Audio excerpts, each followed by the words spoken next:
Est-ce que vous pouvez juste fermer la porte? Voilà, derrière vous. Bonjour.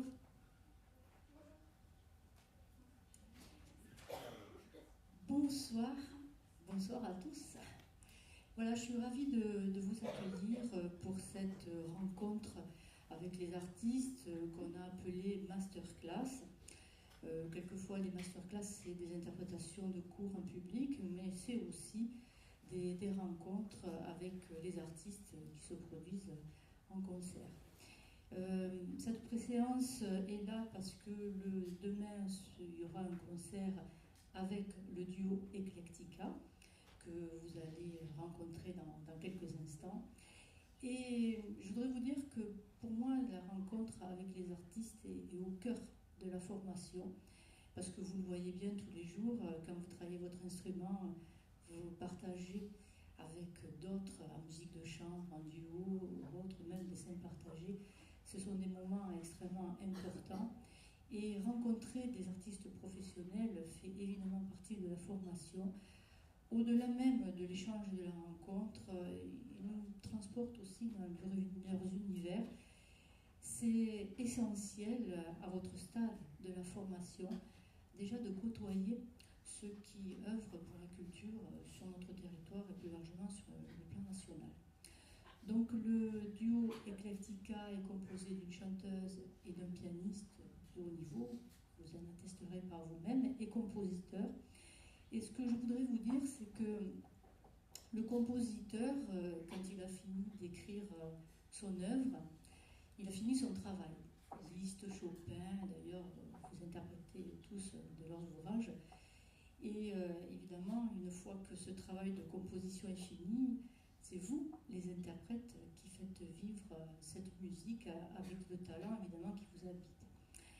Mais ce travail de compositeur, il peut être aussi détourné, et on va apprendre ce soir de quelle façon. C'est-à-dire que les thèmes, évidemment, ne leur appartiennent plus, puisqu'ils sont livrés à la postérité.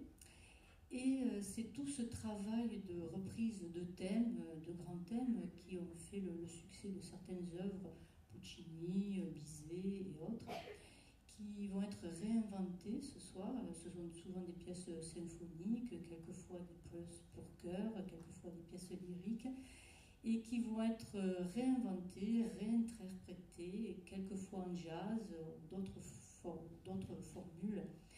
Et c'est ces principes de composition et de réappropriation qui vont vous être présentés ce soir. Voilà, et bien sûr, il y aura une partie d'échange avec vous, en fin de présentation. Voilà. N'hésitez pas à poser des questions, je pense que c'est très riche et très intéressant aussi de pouvoir découvrir que la musique n'a pas de frontières, même pas celle de l'écriture, comme vous allez pouvoir le constater. Voilà, je vous souhaite un très bon moment avec nous, avec les artistes que je remercie, puisqu'ils vont se prêter à cet exercice qui n'est pas facile. Voilà, je vous souhaite de passer un très bon moment. Merci.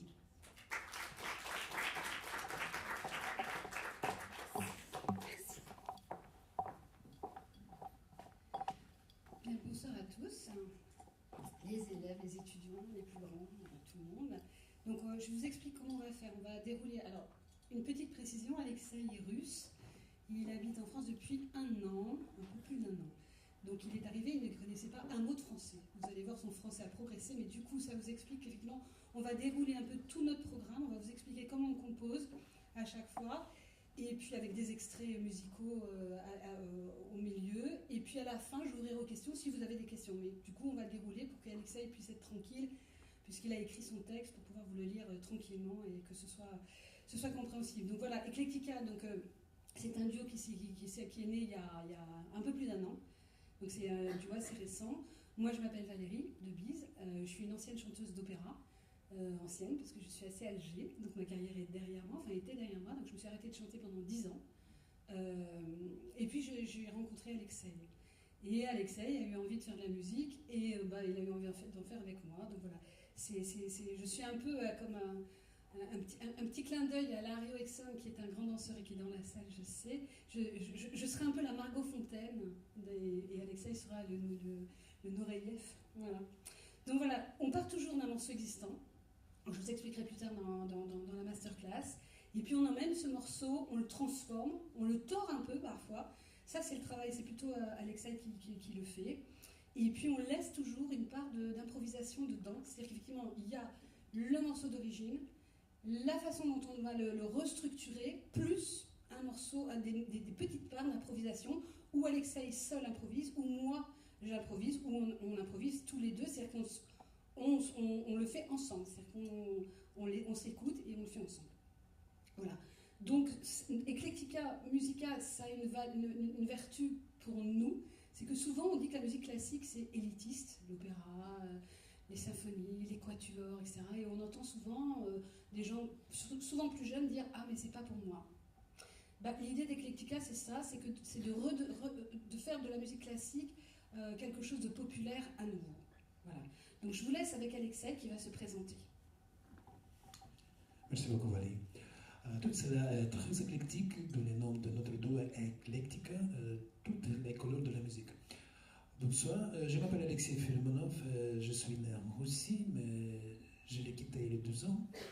Maintenant, j'ai décidé de m'installer en France, au Saint-Raphaël, avec ma femme et mes 2 enfants. J'ai étudié le piano classique et aussi le jazz à l'Académie de musique de Moscou, puis au Conservatoire de Saint-Pétersbourg comme compositeur. J'ai ensuite beaucoup joué de compositeurs classiques et aussi de jazz.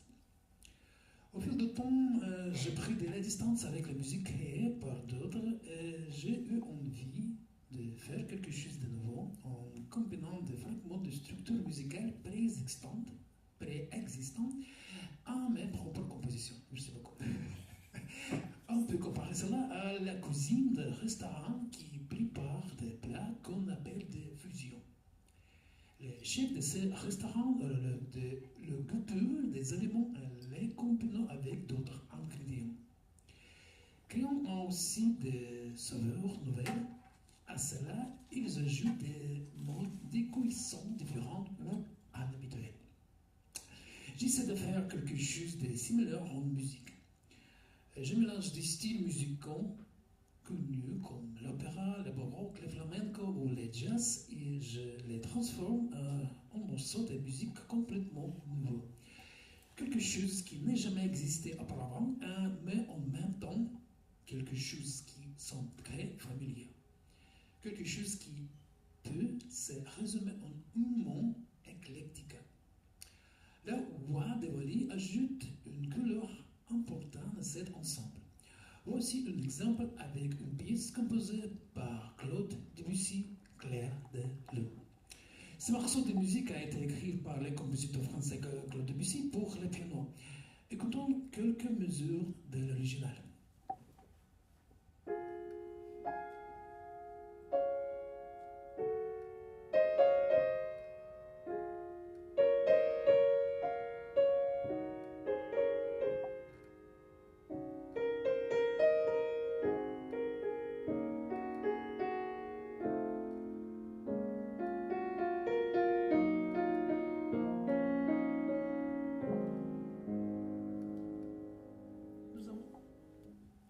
Nous avons décidé de transformer cette composition en une air sans parole avec Valérie.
motifs folkloriques de la région de Transylvanie en utilisant un La bémol majeur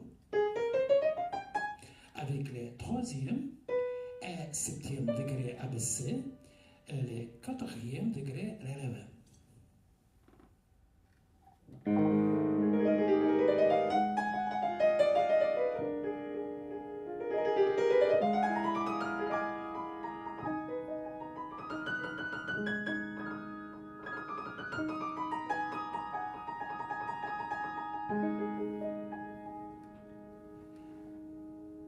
Cela a pour effet de rendre la musique plus émotive, plus vivante et plus impressionniste. Impressionniste comme le mouvement de peinture, évidemment. On pense à Renoir, Pissarro, Berthe Morisot, une femme qui était quand même à l'origine du mouvement. Il n'y en a pas beaucoup, des femmes, donc elle est importante. Donc Claude Debussy vivait au moment de l'impressionnisme, même s'il ne voulait pas du tout qu'on inclue sa musique dans ce mouvement, parce que le mouvement était à l'époque pas très à la mode. Mais pour nous, c'était cohérent de l'y mettre parce qu'effectivement, Claude Debussy, de toute façon, faisait partie de cette époque. Donc, et puis il y avait les deux prénoms, Claude Debussy et Claude Monet. Voilà.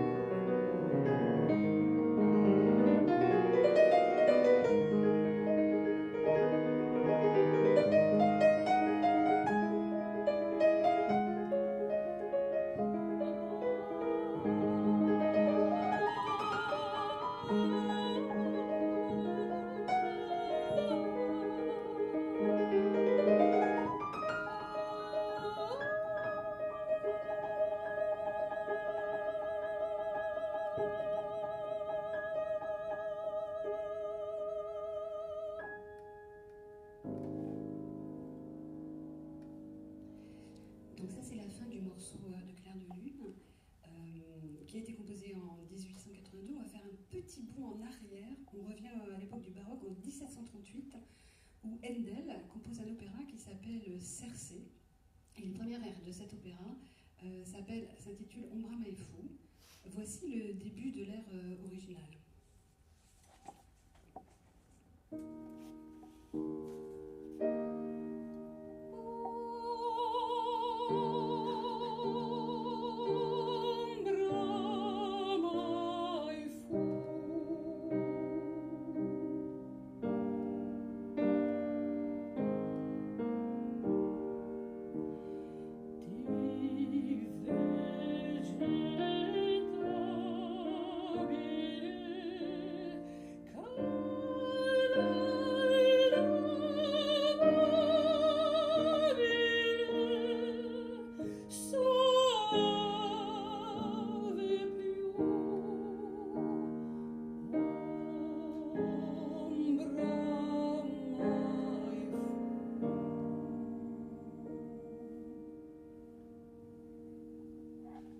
Cet opéra est un chant d'amour pour un arbre. Il a été oublié après le mort de Handel et a entendu 200 ans avant d'être à nouveau joué, c'est-à-dire les années 30. À cette même époque naissait le jazz. J'ai donc combiné opéra et jazz. Le résultat est une sorte de blues, lui-même à l'origine du jazz. Alors, il faut ajouter que Ombra mai fu, c'est un air qui est souvent appelé l'argot de Handel. En fait, c'est un larghetto. Donc, c'est un air un tout petit peu moins majestueux, un peu plus serré, on va dire. Donc, l'idée du blues, de l'emmener dans le blues, faisait donc sens pour nous. Et voilà comment on va vous jouer un tout petit morceau. Le début de Ombra mai fu, version Eclectica.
bel canto.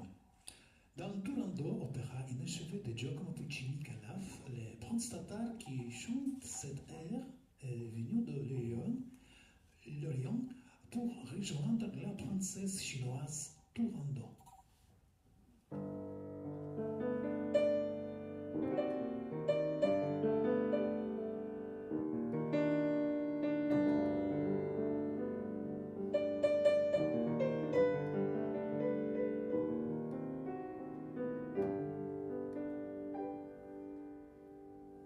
Après, j'ai donc décidé de modifier un peu la mélodie de cette air, comme dans Clé de Lune de Debussy, sauf que cette fois, j'ai ajouté des sonorités arabisantes. Pour ce faire, j'ai abaissé le 12e degré de la tonalité de base de Mi majeur et l'air sonne une nouvelle manière.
Pour renforcer l'effet, j'ai inclus des parties improvisées au piano, ce qui donne à la musique une ambiance orientale.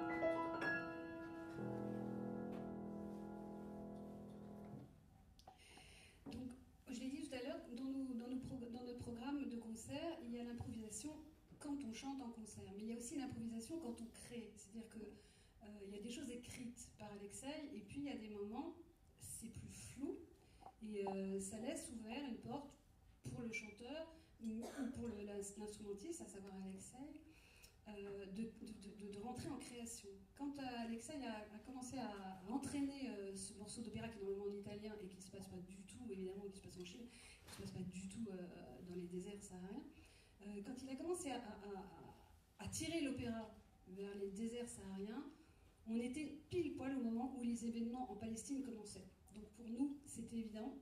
Moi, je voyais, quand effectivement je travaillais avec Alexei, je voyais effectivement cet endroit du monde vraiment mis à mal.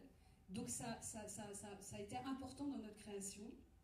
Et puis il y a un moment, Alexei a tiré le morceau vers les États-Unis, vers Gershwin. Et moi, tout de suite, je me suis dit, mais oui, l'ingérence des États-Unis, tout ça faisait vraiment... Quand je chantais, en improvisation, je ressentais tout ça. Donc en fait, de l'italien, je suis passée à l'anglais. Et le morceau s'est transformé, en fait, à cet endroit-là. Alors, je vous dis juste, effectivement, que du coup, la fin de l'air est... normalement, Calaf chante Nessun Dorma, qui veut dire « personne ne dort ». Et ça devient évidemment « Nobody sleeps ». Ouvrez vos yeux, open your eyes, awake.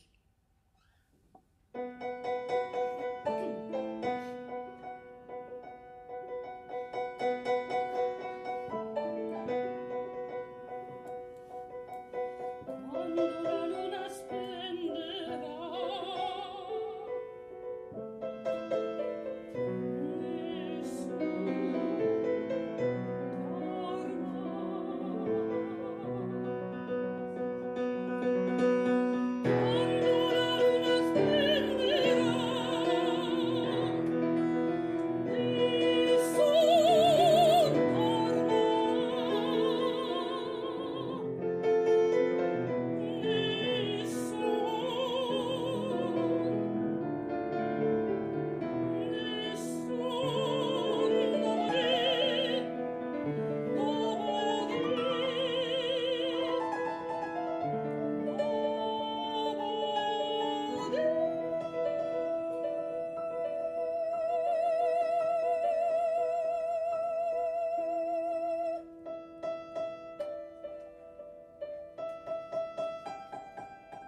de se réveiller un petit peu quand même.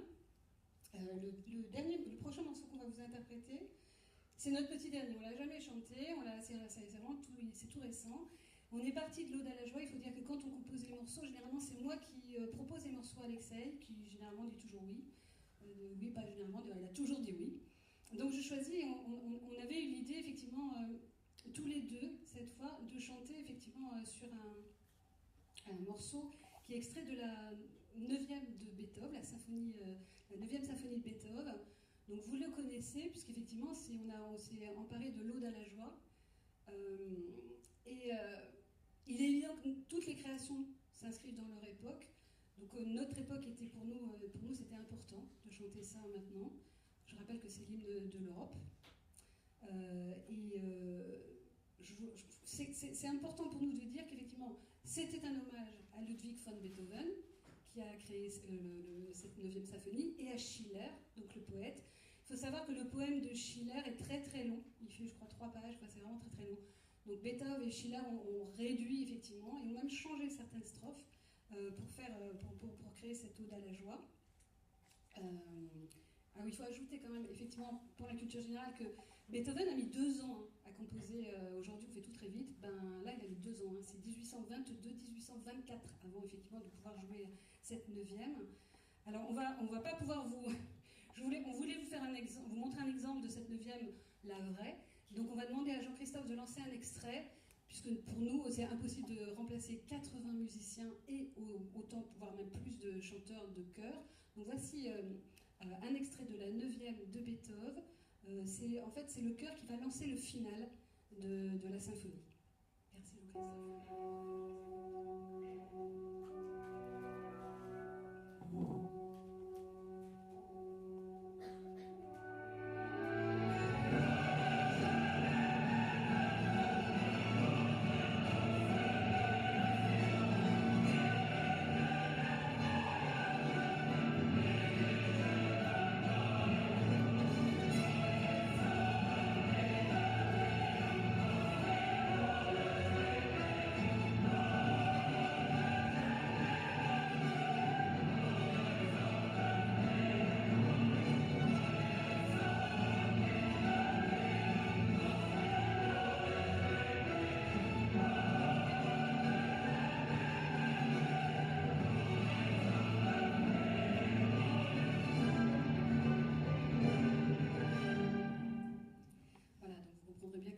Ça fait beaucoup de bruit, hein. Nous, on ne peut pas lutter. Donc, je vais quand même vous donner, avant de chanter notre version plus calme, je vais quand même vous donner... Oui, parce qu'en fait, je vais peut-être déjà laisser la parole à Alexei. Et après, je vous dirai... C'est d'accord. Dans notre interprétation de cette composition, la dynamique est réduite pour la rendre plus lyrique. J'ai ajouté des harmonies de jazz plus douces et moins héroïques. On converse des joies, mais on exacerbe la dimension fragile de cette joie.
Parallèlement, j'ai toujours été très intéressé par la musique créée dans le style post-minimaliste, par exemple par des compositeurs tels que Ludovic Einaudi ou Max Richter. Comme eux, je superpose des harmonies différentes qui se mêlent entre elles.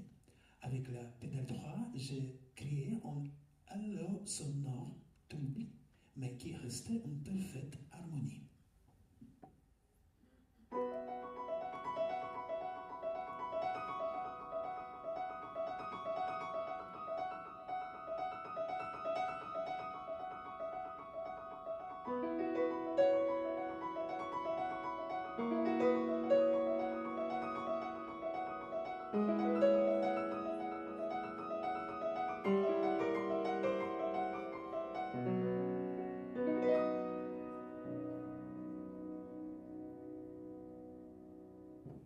Alors, pour finir sur l'Ode à la joie, donc sur ce morceau qu'on a changé on a changé son nom, il s'appelle Europa, et c'est plus du tout l'Ode à la joie. Je vais quand même vous traduire un tout petit peu, parce que je ne pense pas qu'il y ait beaucoup de gens qui parlent allemand.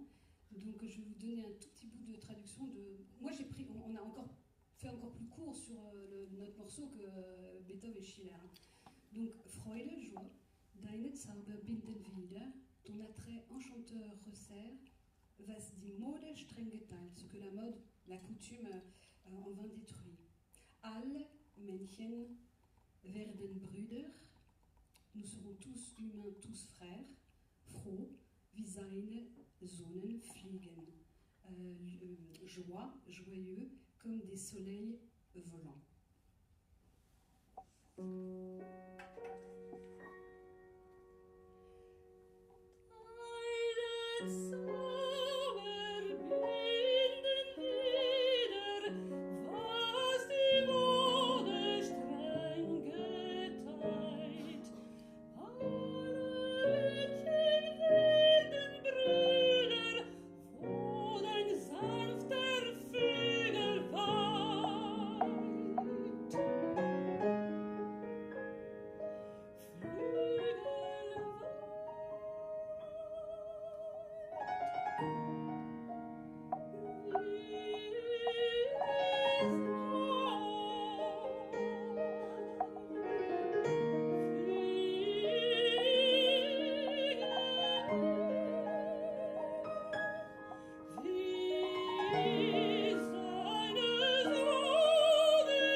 Silence, ça doit être encore à moi, ça va, oui.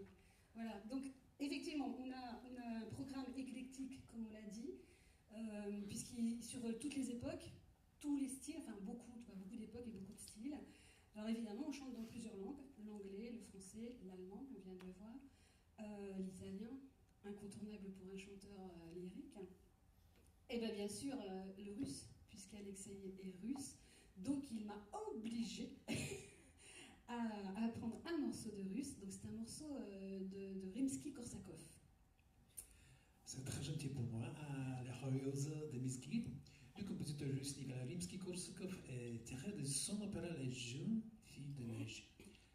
Ici, j'ai travaillé davantage les rythmiques que les harmoniques et le faisant passer des 4/4 à 5/4. J'ai utilisé les célèbres morceaux de Dave Brubeck, Take 5, comme nouvelle base rythmique.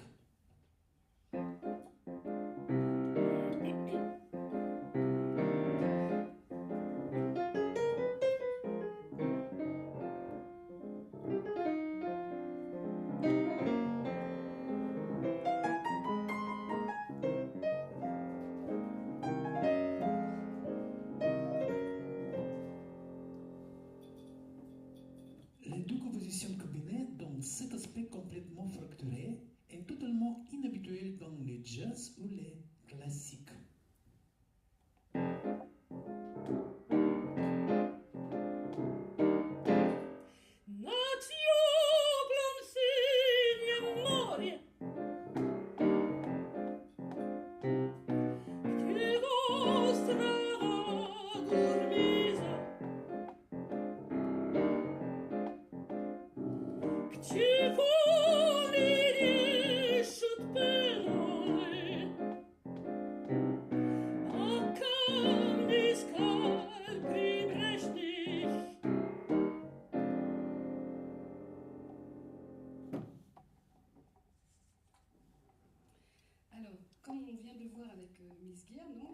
Ce morceau de Rimsky-Korsakov, on part d'un morceau existant, toujours, et on procède de la même manière. Alors, pour les opéras, pour les leads, la mélodie, attention, c'est pas la même chose, le baroque, le bel canto, le jazz, la musique dite populaire, et même la variété, ce qu'on appelle à tort la variété, là, parce que c'est un genre en soi important, qui compte.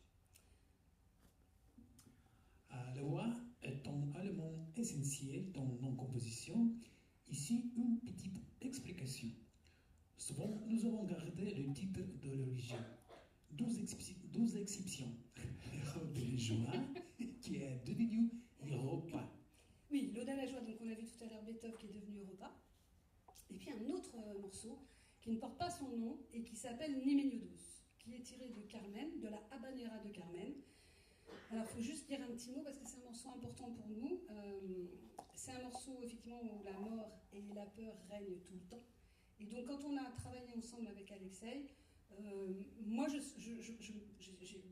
me souvenais bien des productions que j'avais faites de Carmen et de ce sentiment de crainte. Et moi, ça m'a évoqué tout de suite la peur du torero dans l'arène, puisque le torero, il a peur. Et ça m'a évoqué un torero qu'on connaît bien. Je sais que je vais être politiquement pas correcte, parce que normalement, il faut dire du mal de la corrida, je suis désolée. Mais en tout cas, c'était important pour moi. Je voyais Niméniodos, qui est donc un grand torero, son vrai nom c'était Christian Moncouquiol, qui lui est mort en combattant le taureau, et contrairement à Escamillo, qui lui, dans l'opéra de Carmen, Carmen de Bizet, va rester vivant, évidemment. Voilà, donc c'était pour nous une petite c'était important quand on créait, quand on improvisait. Alors, on parlera de Niméniodos plus tard. Mais d'abord, je vais vous faire écouter un peu, on va vous faire écouter un peu de jazz, et puis vous montrer qu'il n'y a pas que nous qui procédons à du recyclage, c'est-à-dire prendre des morceaux, je sais que c'est à la mode le recyclage, prendre des morceaux anciens et puis les emmener sur des terres inconnues. On va vous faire écouter, on va vous jouer 2 extraits, on va les coller exprès, on ne va pas s'arrêter. Le premier extrait, c'est un air en tchèque, une nouvelle langue. Donc on va vous faire un tout petit morceau, c'est un opéra de Dvorak, qui s'appelle Rusalka. Et Rusalka, au début de l'opéra, chante un air très très beau. Alors c'est le milieu de son air, et puis après on enchaînera vers le début d'un autre air que vous connaissez tous très très très bien. Et alors, hasard, ou est-ce qu'il a copié un petit, ou est-ce que les Américains ont copié après? Voilà les deux morceaux, donc le tchèque d'abord, et puis le morceau de jazz américain après.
À partir de nos connaissances, notre dimanche de recherche de la création musicale puis son inspiration dans les émotions et la poésie.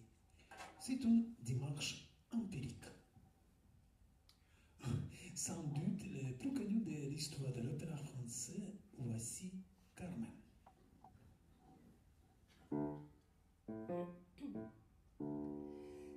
L'amour est un oiseau rebelle que nul ne peut apprivoiser. Et c'est bien en vain qu'on l'appelle s'il lui convient de refuser. Rien n'y fait, menace ou prière, l'un parle bien, l'autre se tait. Et c'est l'autre que je préfère. Il n'a rien dit, mais il me plaît.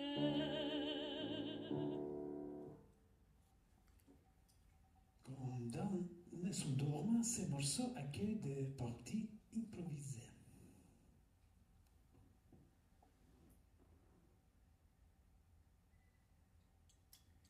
L'histoire de cet opéra se passe en Espagne. Il était logique d'utiliser des styles musicaux du flamenco. Cela contribue à rendre la musique plus passionnée et surtout plus énergique. À cela, nous ajoutons des changements de dynamique puissants.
Pour enrichir les compositions originales, j'ai ajouté des touches amusantes. J'ai inséré de Tin Jazzy Caravan de Duke Ellington, mais je dans le style d'un samba brésilien.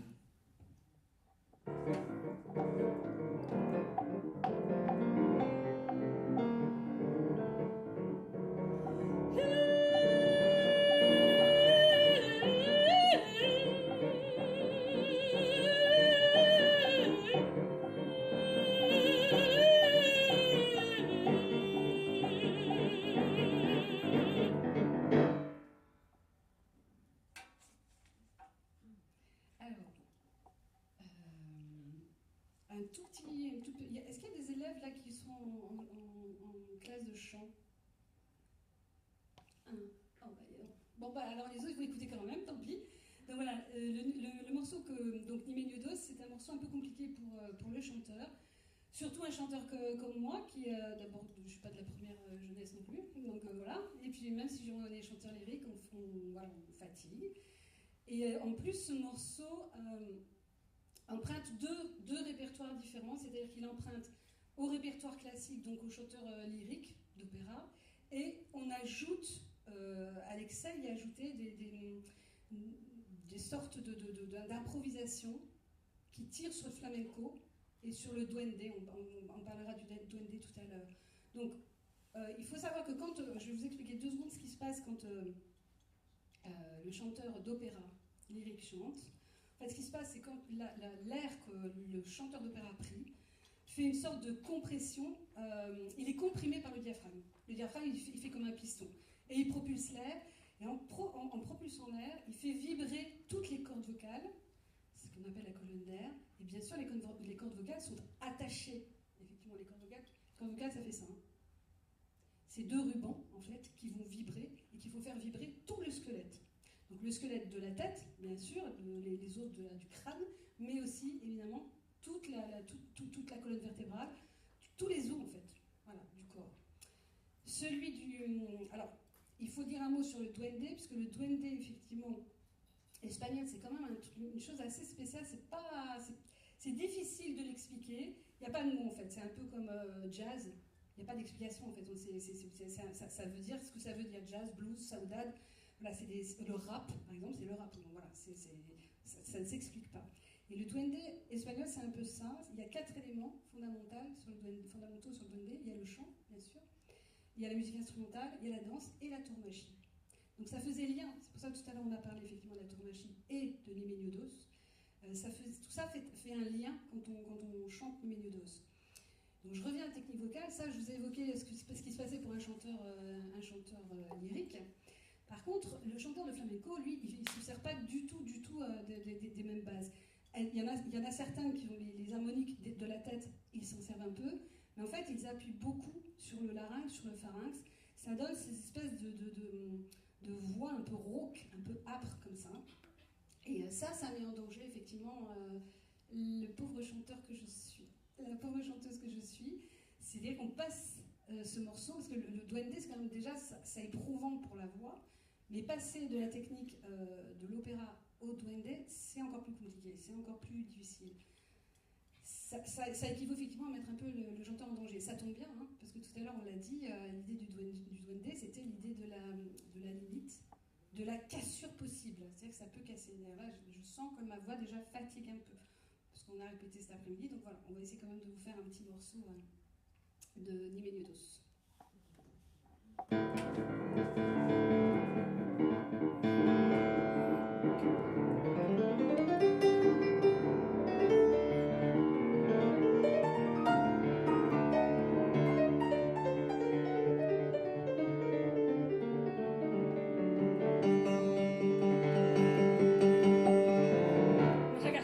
No hagas desaparecer.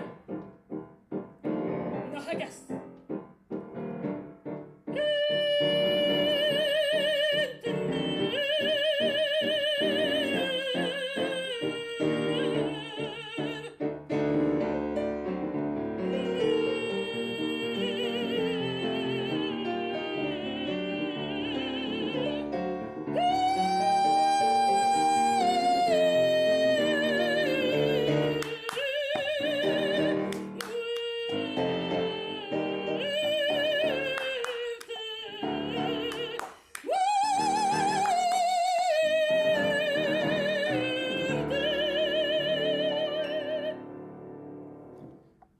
Le voyage musical se termine dans la capitale de Argentine, où les compositions originales de Bizet transformées en tango argentin.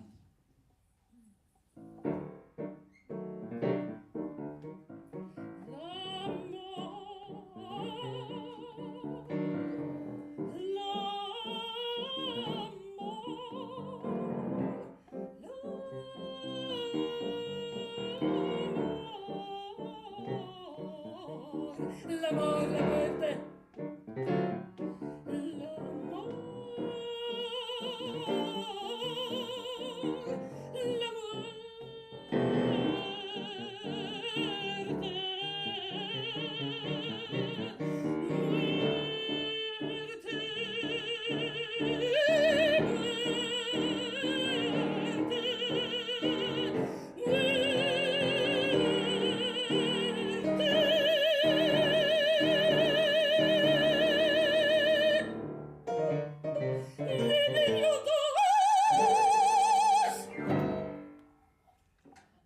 Voilà. Merci beaucoup. Voilà, merci. Bon, vous voyez bien qu'effectivement l'hyméniodos c'est un petit peu fatigant. Voilà, donc ça c'est pour dire un mot que voilà, Eclectica, c'est donc aussi une association qu'on a créée avec Claude Alain qui est parmi Planchon, qui est Claude Alain, qui est là-haut, voilà.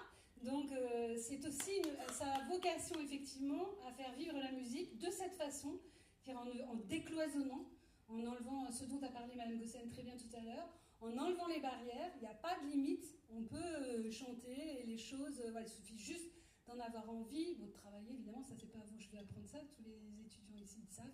Si on ne travaille pas, ça ne marche pas. Donc voilà, mais il faut juste aussi savoir lever ses limites voilà, pour pouvoir faire cette musique-là. Et voilà, je vous souhaite d'en faire plein comme ça. Je vais ouvrir aux questions, s'il y a des questions pour effectivement Alexei, ou voilà, si quelqu'un... Ah bah c'est super, on va aller se coucher tôt, les gars. Excellent. Donc bah écoutez, moi je remercie Madame Gossel, bien sûr. Et puis bah, je vous souhaite, je ne sais pas si quelqu'un viendra au concert demain, s'il y en a qui viendront demain, bah, sinon de toute façon on refera un concert une autre fois. Alexei, tu veux dire un petit mot? Merci beaucoup. C'est bien comme ça. Merci à vous. Merci.